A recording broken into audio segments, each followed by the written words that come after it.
მოგესალმებით. ჩვენი დღევანდელი საჯარო ტაროს სეანსის თემა იქნება ჩემი ერთ-ერთი გამომწერის მიერ მოწოდებული იდეა. საკმაოდ საინტერესო იდეა, ვფიქრობ ბევრს დაინტერესებს. ეს არის ჩაფიქრებული პარტნიორის ოჯახის წევრების ფიქრები. ანუ რას ფიქრობენ თქვენი პარტნიორის, ვისაც ჩაიფიქრებთ, ბუნებრივია, იმ ადამიანის ოჯახის წევრები თქვენს პიროვნებასთან მიმართებაში, როგორ ხედავენ და როგორია მათი ფიქრები თქვენთან მიმართებაში.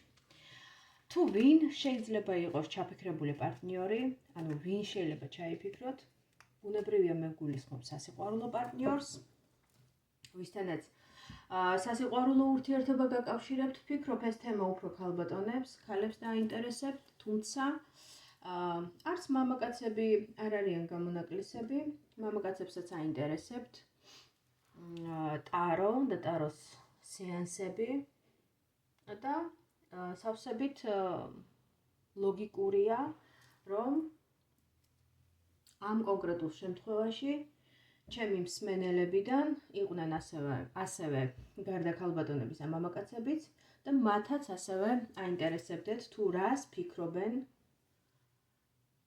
მათი პარტნიორის ოჯახის წევრები მათთან მიმართებაში, როგორია მათი დამოკიდებულება. სტატუსს ამ შემთხვევაში ვფიქრობ მნიშვნელობა არ აქვს, მაგრამ აქ ალბათ უფრო ისეთი წყვილები უნდა დაინტერესდნენ ამ ტაროს სეანსით, ვისაც არ გაქვთ ხანგრძლივი ურთიერთობა არის საწყის ეტაპზე. ან ვთქვათ, არის გარკვეული ბუნდოვანება ურთიერთობის კონტექსტში, არის კითხვის ნიშნები, რომელზეც არ გაქვთ პასუხები, ან გაქვთ ორჭოფული პასუხები ვარაუდების დონეზე და გსურთ უფრო განიმტკიცოთ ხედვა იმასთან დაკავშირებით, თუ რეალურად როგორია ამ ადამიანების ხედვები და ფიქრები თქვენთან მიმართებაში და სინამდვილეში რას ფიქრობენ თქვენზე. ვფიქრობ ეს საკმაოდ საინტერესო თემაა და მოდით ვნახოთ, სამ ვარიანტად იქნება გაშლა, პირველი, მეორე, მესამე ვარიანტი. თქვენ შეგიძლიათ მანამდე ჩაიფიქროთ ვარიანტი, ის ვარიანტი, რომელიც უფრო მეტად ფიქრობთ, რომ იქნება თქვენი ინტუიციურ დონეზე, ან მოისმინოთ სამივე ვარიანტი და თქვენს სიტუაციასთან უკვე მოარგოთ თავად თქვენ, ხო? დააკვირდით სიტყვებს, იმ გარკვეულ მონახას, სურათს, აღწერისას და თქვენ მიხვდებით, რომელია თქვენი ვარიანტი. სანამ უშუალოდ გადავიდოდე ტაროს სეანსის ჩატარებაზე, მანამდე აქვე ვიტყვი, რომ ენერგობალანსისთვის თუ მოვა ეს ინფორმაცია თქვენთან, თუ თვლით, რომ ჩათვლით უბრალოდ მოსმენის შემდგომ, რომ თქვენია ეს გაშლა, რომ მიიღეთ ნამდვილად საჭირო ინფორმაცია, რომ გარკვეული სიცხადე შემოვიდა თქვენს ბუნდოვან სიტუაციაში, ვითარებაში, ენერგობალანსისთვის ჩემი თხოვნა იქნება, რომ მოიწონოთ და გააზიაროთ ვიდეო, ასევე დამიკომენტაროთ კომენტარების ველში, რა რეზონირდა თქვენთან, რა მოვიდა თქვენთან ახლოს, რა გაიზიარეთ. ასევე მომაწოდეთ თქვენი იდეებიც. მე ყოველთვის ვკითხულობ კომენტარებს და საინტერესო თემებს განვიხილავ, ვამზადებ და შემდგომში შემოგთავაზებთ. ასე რომ თუ გაქვთ რაიმე ისეთი კონკრეტული თემა, რომელიც საჭიროა და საინტერესოა თქვენთვის და გსურთ, რომ პასუხები მიიღოთ, ამ თემაზე ბუნებრივია შეგიძლიათ შემომთავაზოთ თქვენი ვარიანტი, დამიწეროთ კომენტარების ველში. და მოდით ვნახოთ უკვე ვარიანტებს. გავშლი პირველი ვარიანტი, რას ფიქრობენ თქვენთან დაკავშირებით ჩაფიქრებული პარტნიორის ოჯახის წევრები. მეორე ვარიანტი, რას ფიქრობენ თქვენზე, როგორ ხედავენ თქვენი ჩაფიქრებული პარტნიორის ოჯახის წევრები და მესამე ვარიანტი, რას ფიქრობენ თქვენზე, თქვენი ჩაფიქრებული პარტნიორის ოჯახის წევრები. იმედია სამივე ვარიანტი კარგად ჩანს. პირველი ვარიანტი, მეორე ვარიანტი და მესამე ვარიანტი. მოდით ვნახოთ, რას გვეუბნება პირველი ვარიანტი.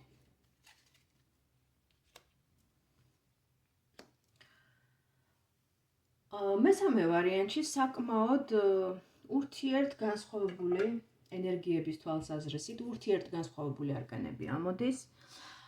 პირველივე არკანი, რომელიც ამოვიდა თქვენს ვარიანტში, ეს არის შოკის ენერგია.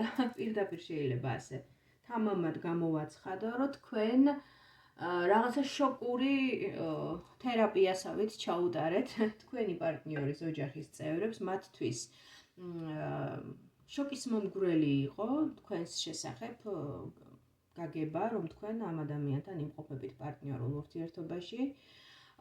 მათი ხედვისთვის, მათი პრიზმიდან თქვენ ძალიან ამოვარდნილი ხართ კონკრეტული, ასე ვთქვათ, ჩარჩოებიდან და შაბლონებიდან, ის რაც მათთვის არის მისაღები, ის რაც მათთვის არის ჩვეული, ტრადიციული, კონსერვატიული, მიღებული წესის და რიგის მიხედვით და თუნდაც ტრადიციების მიხედვით, თქვენ აი ამ მათი ხედვებიდან ფიქრობ, რომ აბსოლუტურად ამოვარდნილი ადამიანი ხართ ამ კონტექსტიდან. თქვენ გაქვთ თქვენი უნიკალურობა, თქვენი განსხვავებულობა, თქვენი ქარიზმა, რაც მათთვის შესაძლებელია აღიქმებოდეს როგორც ძალიან არასტანდარტული, ძალიან განსხვავებული, არატრადიციული და შესაბამისად შოკის მომგვრელი.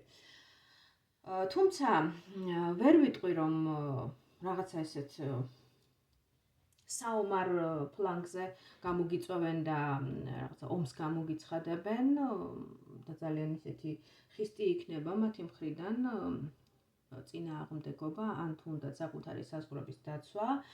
უბრალოდ ისინი ფიქრობენ, რომ ის რაც ჩვენთვის მისაღებია, ის რაც ჩვენთვის ჩვეულია, ეს ყველაფერი ჩვენგან განსხვავებულია. ჩვენთვის ეს მისაღები არ არის, ჩვენთვის ასე ამგვარად მისაღები არ არის, დაშვებული არ არის, ჩვენ ესე არ ვიქცევით, ჩვენ ასე არ ვაკეთებთ. ჩვენთვის ეს მიუღებელია, აი რაღაცა ესეთი შაბლონური ფრაზები მომდის ახლა გონებაში. თუმცა დროთა განმავლობაში ვფიქრობ, რომ შეიძლება ხედვები ასე თუ ისე დაალაგდეს, დაიწმინდოს ვითარება და მათი შეხედულებები შეიცვალოს დროსთან ერთად და უფრო დიპლომატიური დამოკიდებულება გამოიკვეთოს მათი მხრიდან, რაღაცა შეგუების მომენტი, ნელ-ნელა მიღების მომენტი, რა თქმა უნდა, ამას თქვენი მხრიდანაც შესაბამისი ნაბიჯების გადადგმა სჭირდება იმისთვის, რომ მოხდეს ეს ადაპტირების და შეგუების პროცესი და ნელ-ნელა მოხდეს რაღაცნაირად დაბალანსება იმ ასე ვთქვათ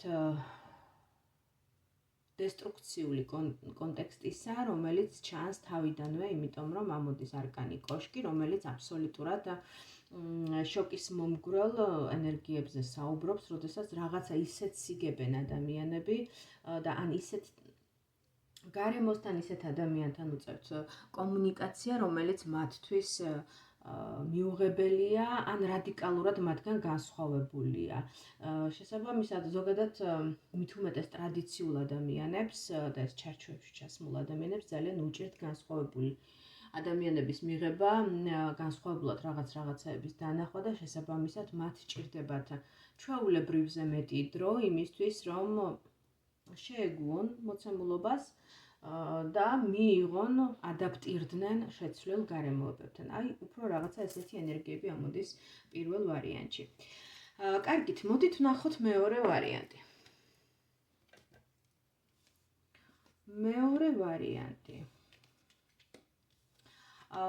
ვარიანტში რაღაცა ისეთი ენერგიები ამოდის, პენტაკლების ორიანი დაჯდა პირველივე არკანის სახით, ეს არის რაღაცა მდგომარეობის ან ადამიანის ან რაღაცა სიახლის აწონ-დაწონვის მდგომარეობა, როდესაც ჯერ კიდევ თქვენი ჩაფიქრებული პარტნიორის, ვინც აირჩიეთ მეორე ვარიანტი, იმათ გულისხმობ, აი ამ ადამიანის ოჯახის წევრები ჯერ კიდევ აწონ-დაწონვის რეჟიმში არიან, თუ შეიძლება ასე ითქვას, რამდენად მისაღები ხართ მათთვის, რამდენად სწორი პარტნიორი ხართ, რამდენად სწორი ადამიანი ხართ, რამდენად მოერგებით მათ ოჯახურ სტანდარტებს, ან მათ შეხედულებებს, მათ წრეს, მათ სოციუმს, რა სოციუმშიც ისინი ტრიალებენ, აი ესეთი აწონ-დაწონვის მდგომარეობა იკვეთება. თუმცა თქვენ თავად საკმაოდ ქარიზმატული და ცეცხლოვანი ადამიანი ბრძანდებით, ძალიან ისეთი პომპეზური, აი რომ შეეხედება ადამიანს, მასაში რომ გამოარჩევ 1000 ადამიანში რო იდგეთ, იმ 1000 ადამიანში გამოირჩევით თქვენი ვიზუალით, თქვენი ეფექტურობით, თქვენი სექსუალურობით, თუნდაც ჩაცმის სტილით, სიტყვა პასუხით, ჟესტიკულაციით, აი ძალიან გამორჩეული და ისეთი ცეცხლოვანი ქალბატონი ბრძანდებით, ხოლო საპირისპირო სქესთან მიმართებაში იგივე შემიძლია ვთქვა, ძალიან გამორჩეული ადამიანი. ვფიქრობ, რომ დროსთან ერთად თუ უკვე ესე არ მიდის პროცესები, თქვენ თავადაც მიხვდებით, სამომავლოდ ვფიქრობ, რომ მისაღები და სასურველი გახდებით მათთვის, სადღაც შეიძლება შურის მომენტებიც იყოს მათ გულში, თქვენთან მიმართებაში, რომ თქვენ იმდენად გამორჩეული და განსაკუთრებული ენერგეტიკის მატარებელი ადამიანი ხართ, რომ შესაძლებელია შეფარული შურის ელემენტებიც იყოს, მაგრამ ეს შური ესე არ გვვნებთ და ესე თვალსაჩინოდ არ იქნება, არ გამოჩნდება ყოველ შემთხვევაში თქვენთან მიმართებაში. ვფიქრობ, რომ საბოლოოდ შეგაფასებენ როგორც ღირებულ და საჭირო ადამიანს და გამოსადეგ ადამიანს, როგორც იციან ხოლმე, მიდგომა მათი ოჯახისთვის, ისეთ ადამიანად შეგაფასებენ, რომელთანაც შეიძლება შესაბამისი ფორმის და დატვირთვის ურთიერთობის აწყობა, სამომავლო, გრძელვადიანი, ხანგრძლივადიანი ურთიერთობის აწყობა, მათთვის გახდებით მისაღები და რაღაცნაირად როგორ თქვა, აი სამომავლო პერსპექტივაში მოკლედ დაგინახავენ თქვენ თავის ოჯახის წევრად, თავის უახლოეს ადამიანად, ისეთ ადამიანად, რომელთანაც შესაძლებელია თუნდაც გრძელვადიანი ოჯახური თანაცხოვრების აწყობა. აი ესეთი ენერგიები გვაჩვენა მეორე ვარიანტმა და ბოლო მესამე ვარიანტიც განვიხილოთ.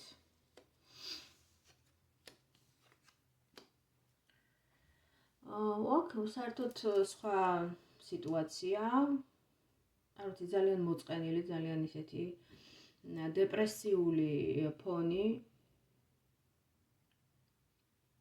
რატომ არის ესეთი ენერგიები ამოსული?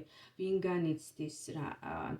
მოკლედ აი ძალიან ისეთი განცდითი ენერგიები ამოდის, მძიმე ემოციური ფონი ამოდის, დეპრესიული ვითარება, ვიღაცა ძალიან განიცდის თქვენთან მიმართებაში რაღაცას. შესაძლებელია ეს შეეხოს ისეთ ურთიერთობას, საიდანაც ვიღაცა წავიდა, შესაძლებელია თქვენ წახვედით, წასული ხართ და ეს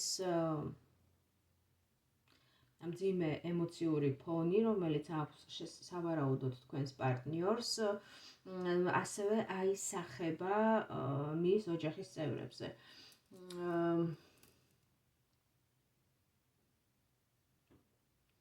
საინტერესო აქ ემოციური კრიზისის ენერგიები ამოდის, ვიღაცა რაღაცას ძალიან განიცდის თქვენთან მიმართებაში. ძალიან მარტოსულად გრძნობს თავს. მე არ ვიცი ახლა ეს თვითონ ოჯახში ესეთი ენერგიები მძიმე თუ უშუალოდ რატომღაც თქვენი პარტნიორის ენერგიები მიჩვენა, იმიტომ რომ აქ არის ადამიანი, რომელიც ესეთი უმოძრაო პლაცკარტის მდგომარეობაში იმყოფება, ძალიან მოწყენილი, ძალიან სევდიანი, ძალიან მარტოსული და ის რაღაცნაირად განიცდის თავის მარტოობას ძალიან თანაც, იმიტომ რომ ამოდის ემოციური კრიზისის ფონი განცდები ადამიანის, რომელიც აბსოლუტურად იმედდაკარგულია, მარტოსულია და თითქოს გამოსავალს ვერ ხედავს თავისი სიტუაციიდან.